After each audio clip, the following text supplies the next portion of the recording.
while passion and energy is good, if it raises too high, people only hear the emotion. They don't hear the substance. They'll leave the meeting and they'll say, gosh, he was really mad. Well, what did he say? I don't know, but he was really mad. Yeah. And so if you really want that message to be heard, I think you make a really important point. It's got to be delivered in a very calm, neutral way so emotion doesn't, it's not heard. The message is heard. There's something else that I want to make sure that we don't overlook. Notice when I talked about, asking permission and giving that feedback, notice at the end I said, so I've observed this. This is what you might consider. How can I help you? How can I support you to get better? What can I do to help you in this effort?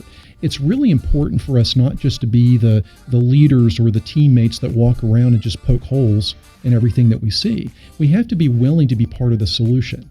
And that's another key aspect of this. Candor is great, but you have to be willing to be part of the solution. And I think a lot of people forget that step.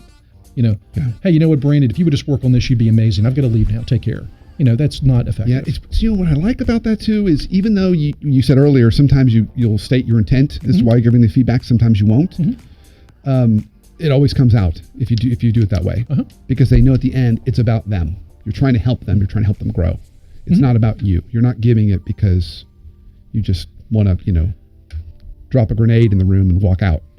And there are a lot of ways that we can lay the groundwork for this. I mean, we're still on this topic of how do I build trust early? Sometimes being vulnerable and saying, listen, I have always benefited in my career from people that took the time to give me candid feedback. If you don't mind, Brandon, I'd love to give you some insights about something I observed because I know it's always benefited my career.